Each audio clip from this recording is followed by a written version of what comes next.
Highbridge, a division of Recorded Books, presents California Exposures, Envisioning Myth and History, by Richard White and Jesse Amble White.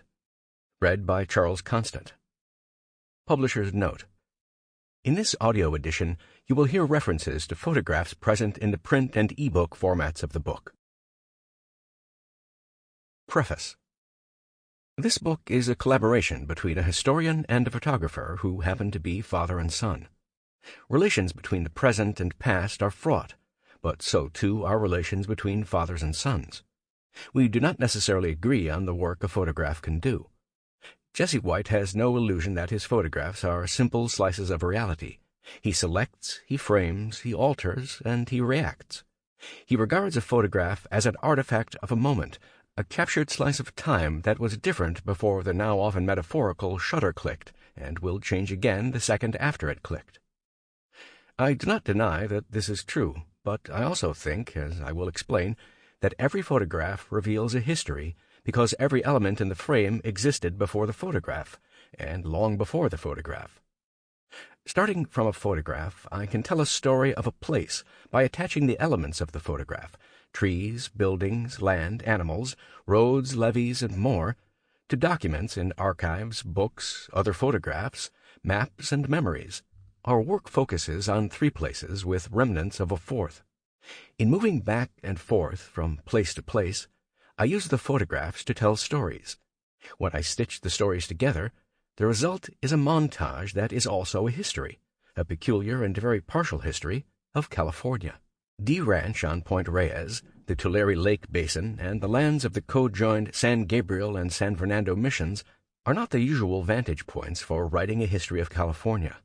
None of them, except perhaps the missions, are iconic, but all of them are revealing.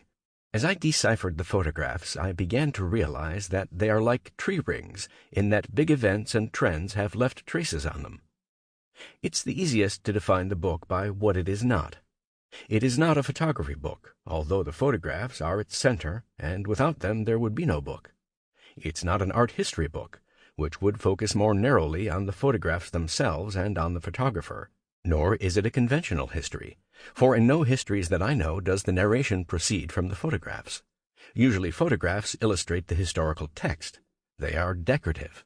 The book can be as a collage, but I intend the collage to function like the frames of a graphic novel, whose illustrations are an intrinsic part of the narrative. I would like to claim R. Crumb's Short History of America as an inspiration, but I cannot, since I looked at it carefully only when this book was nearly complete, though I claim it as an analogy. I put photographs at the center because I am pursuing a particular way of looking and seeing. I want to see the past in the present. I do not mean in museums, although Jesse took some of the photographs in museums. I do not mean at historical sites or in archives, although Jesse has photographed historical sites, and I have spent considerable time in archives. I mean seeing the past in plain sight, in the quotidian places where we live, work, and travel. People cannot recognize the importance of the past, of a history, if they cannot see it and recognize how pervasive it is. If this sounds like proselytizing, then so be it. I have spent my adult life teaching and writing about history in ways that now often seem quixotic. History has become less and less important in the schools and in public discourse and public policy. It seems irrelevant to daily life, even as I cannot imagine daily life without it. We ignore at our peril the dead who walk among us, jostle us, constrain us, and enable us. Traces of the dead surround us. The dead have made things, broken things, planted things, and killed things. The sum total of their actions and thoughts, along with what we have added and what nature has provided, constitutes our world. Our societies, economies, politics, and cultures are composed mostly of what the dead have done. We, like our world, are their progeny. Subtract the works of the dead, and the world would be diminished and unrecognizable. This is why history matters. Without history, we are strangers in a strange land, never understanding what we are seeing and unable to grasp how it came to be there. In everyday life, the past remains visible. It not only can be photographed, but virtually every photograph of our contemporary world is a historical photograph. Why? The photographer's arrangement of the elements of the past, as Jesse insists, might be of the moment and vanish the instant it is captured, but the elements themselves endure for varying amounts of time.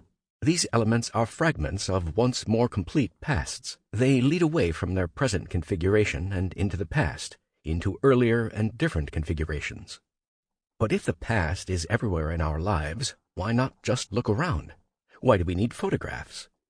We need them because photographs allow us to concentrate. They corral our attention away from the flux of vision that is always rushing us on to the next scene. This book is an extended exercise in expanding a lived experience and recovering context. The lived experience, more unconventionally, includes my own. This is not the first time I have encountered many of the places in this book.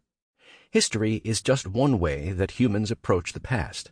Memory is another.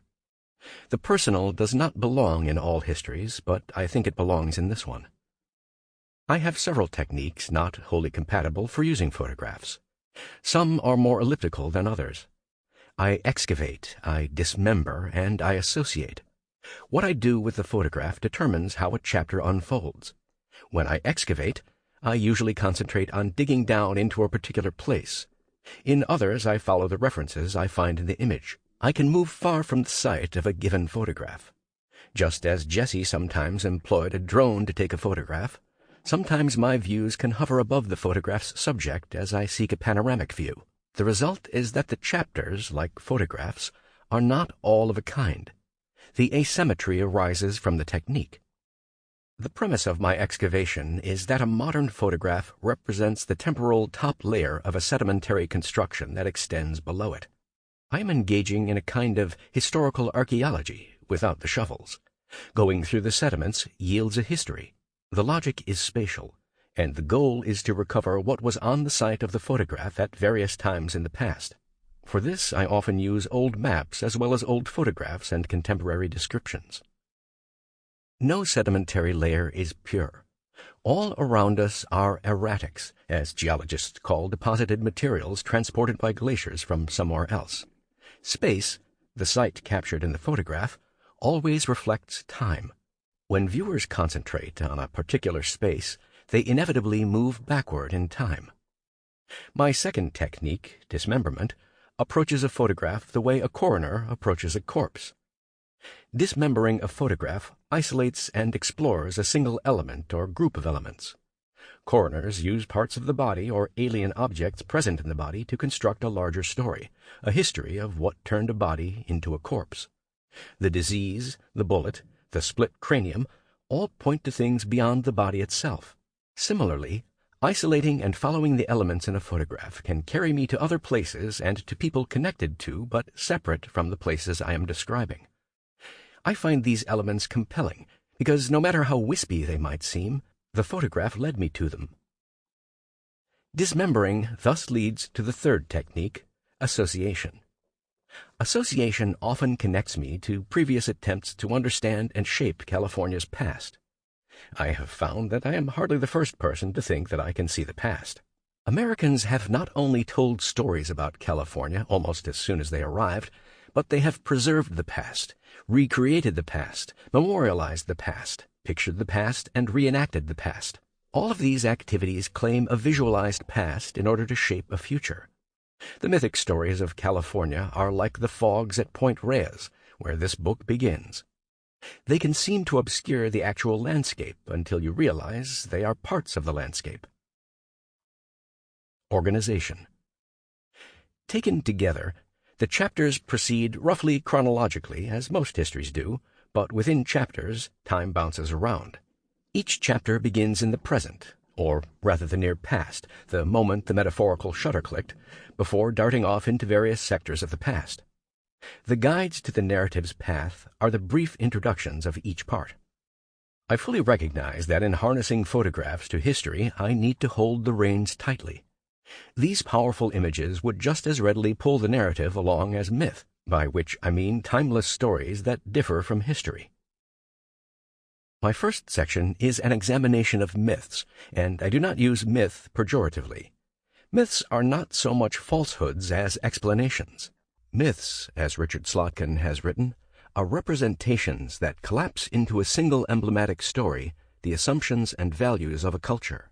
History and myth both aspire to tell why things and people are the way they are. But where historical stories tend to be particular, contingent, and relatively open-ended, anything can happen, myths seek universal meanings and claim to explain why things have to be how they are.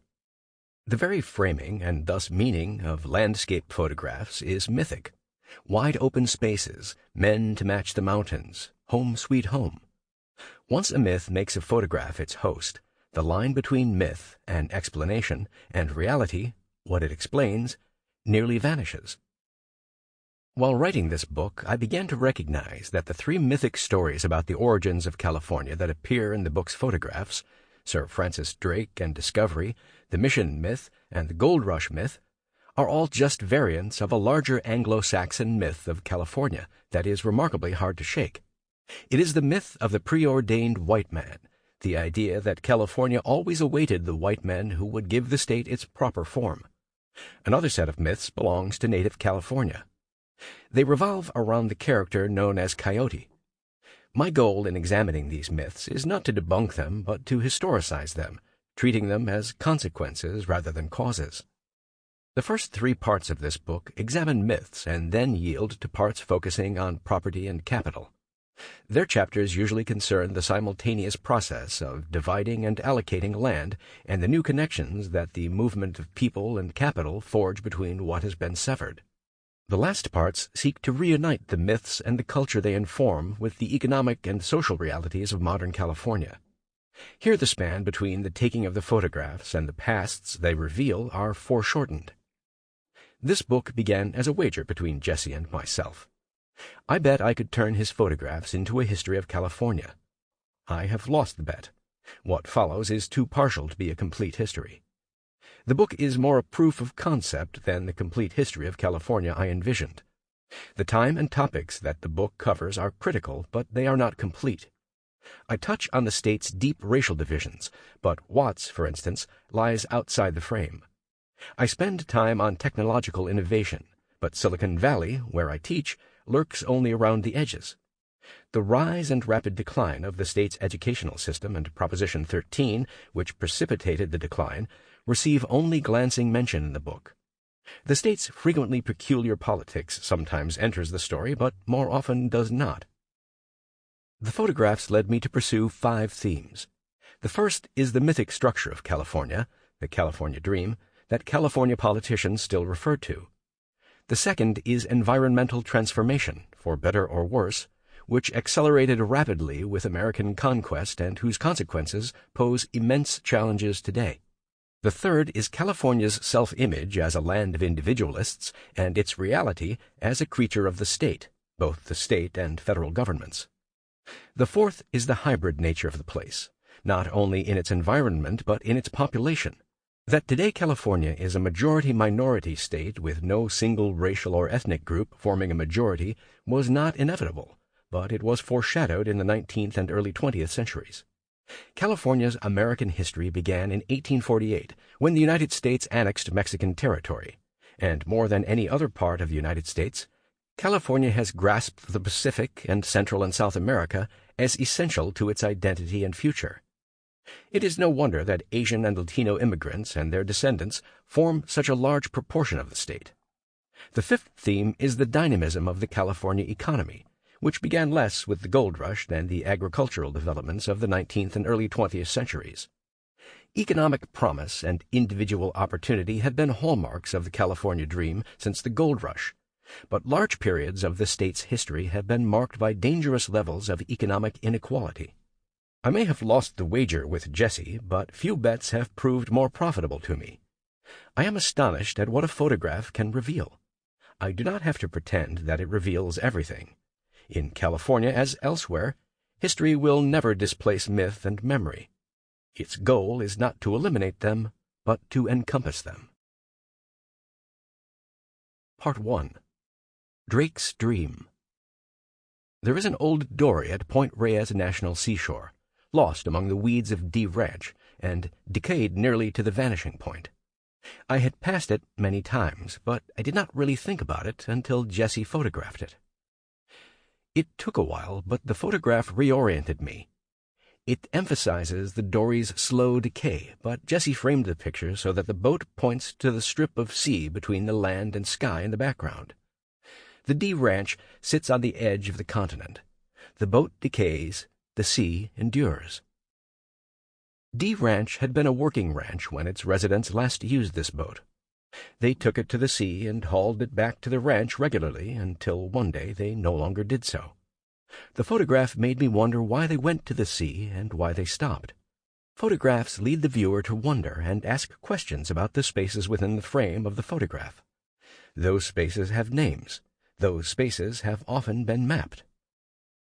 Many of the spaces where the sea abutted D Ranch had been named for Sir Francis Drake. I had no idea what strange stories these names contained. I was initially interested in where the dory was launched into the sea. By the time Jessie and I walked across D Ranch to Drake's Estero, Spanish for estuary, I was in search of Drake.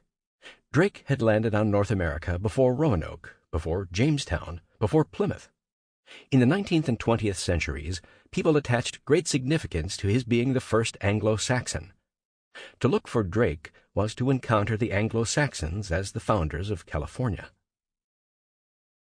Chapter 1. Is Seeing Believing? This photograph is the most convincing visual connection between Sir Francis Drake and D Ranch. It is not much of a connection, nor did Jessie intend it to be. It is a sandy cliff along Drake's Bay.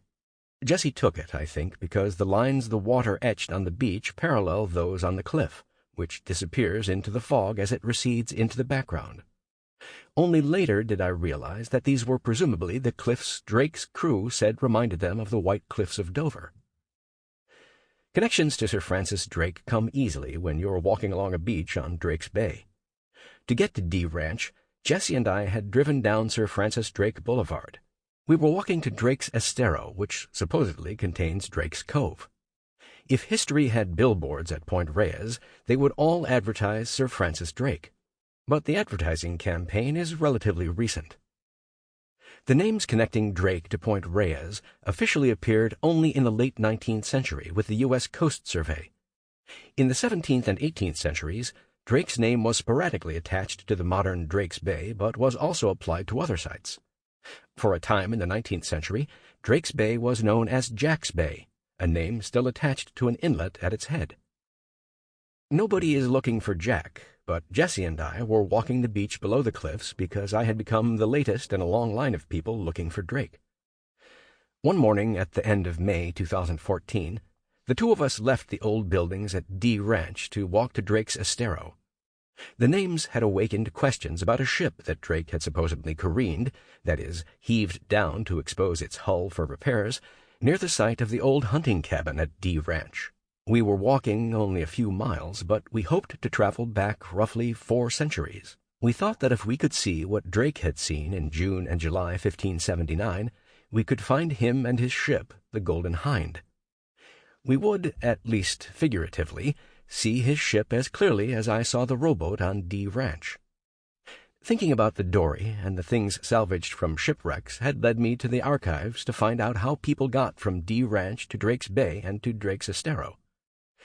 In 1997, the National Park Service mapped D Ranch, both as it was then and as it had been in the recent past. The dory had made its way to Drake's Estero on the back of a truck that the Horrocks, the last family to reside there, had driven along an old ranch road to the hunting lodge on the estuary. Neither the lodge nor an earlier nearby dock remained when the map was drawn. The map records the tail end of a watery past that began in the 19th century when ranchers sent their butter to San Francisco by ship. The hunting lodge was gone by 1973, the dock well before that. As we found out by 2014, only traces of the road remained. Jessie and I were stragglers in the search for Drake. Since the late 19th century, historians and archaeologists, but mostly enthusiasts, have sought the spot where Drake careened his ship before continuing his journey around the world. I was a conflicted searcher. I didn't really care much about either Drake or the exact spot. I was more interested in why people had persisted in looking for him for so long, how they had searched for him, and the places they had gone. Convinced that beginnings are the most important thing about a story, I thought I could learn something about California and its history if I could understand why Californians had once started the story of the state with the arrival of Sir Francis Drake. Because the National Park Service had rather equivocally decided that he landed at Drake's Bay, and the Drake's Navigators Guild has proclaimed that this decision verified their claim that the exact spot was Drake's Cove on D Ranch, I started there. Virtually everybody known to have searched for Drake has found him, but they have all found him in different places. The oldest accounts mention his landing at both 38 and 34 degrees of latitude, creating a competition between California and Oregon. Many of the Californians in search of Drake claimed that the anchorage where the general had spent a month repairing the Golden Hind was in San Francisco Bay or Bodega Bay, but other claimants marked spots farther north and south. Even when they found him in Drake's Bay, they put the anchorage at different locations. Since everyone could not be right, they have quarreled bitterly, angrily, and sometimes hilariously. They have filled books, archival collections, and personal letters with their disputes. I think they are a little nutty. I also think that I have become one of them. Like them, I believe that we can see into the past. It is not gone. It is right in front of us. We can even capture it in photographs, which is why Jesse is along. He takes photographs. I know nothing about taking photographs. I specialize. I look. I am looking for something both more obvious and more elusive than Sir Francis Drake. I am looking for the origin of California, the imagined moment when 19th century Americans believed California began and the state's destiny spun out like a road before it. Drake was, they thought, the source from which all else followed. The boat in the weeds set us off on a long walk into the past. Portus Novae Albionis. Before Drake's Bay became Drake's Bay, Spanish explorers had given it various names, most notably the Bahia de San Francisco. The Miwok called it Tamal Hayi. Drake's Bay and Drake's Estero have elbowed their way onto modern maps by claiming to be Portus Novae Albionis, using the name Drake gave to the place he landed. Drake's Bay and Drake's Estero are today easy to find, but Drake's Cove demands some looking. It is not a cove. It has no water. It exists only in the past, if it even existed there. Drake was a painter as well as a privateer and a pirate, but none of his journals, logs, or paintings of the voyage have survived, nor do any of his maps remain, although it is credibly claimed that one of the insets, the one on the upper left-hand corner of the 1595 Jodocus Hondius map of the world, is a sketch by Drake, or a member of his crew showing the harbor, Portus Novae Albionis, where the Englishman put in on the Pacific coast to repair his ship. Generations of searchers for Drake have amply demonstrated that it does not require a great deal of imagination to find the seal-headed harbor of the Hondius inset in many places along the coast. George Davidson, the first American hot on the trail of Drake, acknowledged the flaws of the Hondius inset. It had neither geographical position, scale, meridian, or soundings. It is destitute of any explanatory note. From its shape and the scale of the ship and surrounding, one is led to suppose that it is a small anchorage. As such, there is no harbor like it on the coast. And then he found that harbor. George Davidson had started mapping the California coast for the U.S. Coastal Survey in the early 1850s, and by the 1880s he was writing the fourth edition of the United States Coast Pilot. Davidson looked like the sea captain that he was, and no sea captain knew the coast better than he did. As he became fascinated with Drake and sailed the R.H. Fauntleroy, a U.S. Coast Survey brig, over the very track Drake had pursued, his skepticism over the Hondius inset diminished. In the 1850s he thought Drake had entered San Francisco Bay, but 30 years later he knew better. He concluded that Drake anchored in Drake's Bay just south of Drake's Beach, below the entrance to the estuary. How did he know? He saw it. He looked into the past. He saw the Portus Novae Albionis. He could almost point out the spot where he careened his ship. Having sailed where he thought Drake sailed, he saw what Drake saw. He had not the shadow of a doubt as to the exact locality. Some things did not change over centuries. The accounts of Drake's voyage mentioned the White Cliffs, which reminded the Englishmen of Dover and gave the harbor the name of New England, Portus Novae Albionis. Whether the cliffs look white or not depends on the light and perspective. In Jesse's photograph, they do not look white. On a sunny day from the distance, they are at least whitish cliffs, and Davidson saw those cliffs with his own eyes. Accounts of Drake's progress along the coast are sketchy and vague.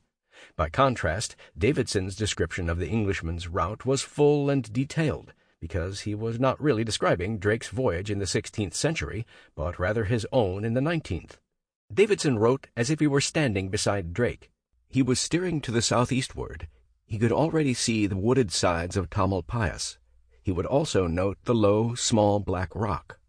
Davidson was a skilled sailor, and Drake was a skilled sailor, so Drake must have done what Davidson would have done. Centuries vanished. The vague narrative gave way to the certainty of common experience. The place where 19th-century ships sought shelter from the strong summer winds must have been where Drake sought shelter. By calculating the place with the greatest shelter, under the northern shore of the promontory and farther than 5/8 of a mile from the eastern point, Davidson had the place where Drake hove down his vessel. Portus Novae Albionis was a geographical Rorschach test. Davidson browbeat his evidence, dismissing information that did not fit. When the old maps made in the wake of Drake failed to show any safe anchorage on the coast, it was, he concluded, because the mapmakers had missed the anchorage. It had been, he remarked, hard to discern until James Lawson's 1852-53 U.S. Coast Survey made the characteristics of this harbor of refuge fully known. By the 1940s, Davidson's site had become the landing of Consolidated Fisheries and a Coast Guard rescue station. Aubrey Neesham, a National Park Service archaeologist, took up Davidson's determination to shoehorn the site into the available evidence. Neesham suggested that a stone floor, which he had excavated, was not just the site of a 19th-century quarry, but the stone floor of Drake's fort. He dated an iron spike to Elizabethan times. He mentioned various artifacts, an anchor inscribed with the name Golden Hind, a 16th-century gun butt, and a 16th-century English coin as further signs of Drake's presence. All of these had disappeared. Neesham's credulity and liberality of interpretation alarmed and embarrassed Robert Heiser, a Berkeley anthropologist also fascinated with Drake. The Drake Navigators Guild. Drake's landing place kept moving during the 20th century. By the 1950s, the Drake Navigators Guild led the search. Raymond Acker was its leading light. Like Davidson and like me, Acker thought he could see into the past. In 1970, Acker compiled a massive research report which he updated in 1976. He gave it a suitably academic title, Report of Findings Relating to Identification of Sir Francis Drake's Encampment at Point Reyes National Seashore. His work is quite impressive. Acker was a brilliant and determined researcher who reprinted or cited much of what is known about Drake's California voyage. I envy his perseverance and talents. For nearly a century, academics and enthusiasts have combed archives in Europe, North America, and Central America for mentions of Drake's voyage. Drake straddled the always thin line between pirates, who robbed and plundered on their own account, and privateers, who robbed and plundered under a license from an empire or state. Neither group left many records. Drake had pillaged and murdered his way up and down the Pacific coast of Spanish America, from present-day Chile to Mexico, and the Spanish understandably wanted to catch the man and execute him. The Spanish did not treat those crew members who fell into their hands kindly. Torture does not produce reliable information. Given all this, what researchers found was astonishing, even if relatively little of it came directly from the hands of those who made the voyage. The two most important sources overlap in time: Richard Hakluyt's famous Voyage, published in 1589, and The World Encompassed, published by Drake's nephew and namesake in 1628. These works contained many similar passages because they were largely derived from a single, now lost, source written by Francis Fletcher, chaplain on the Golden Hind. A different source, the anonymous narrative, or a discourse of Sir Francis Drake's journey and exploits after he had passed Ye Straits of Magellan, alone seems to come directly from a participant in the expedition. That account survives in the British Museum. There are also some memoranda, the testimony of Spaniards captured by Drake and later interrogated by Spanish authorities, as well as the testimony of John Drake. Sample complete. Ready to continue?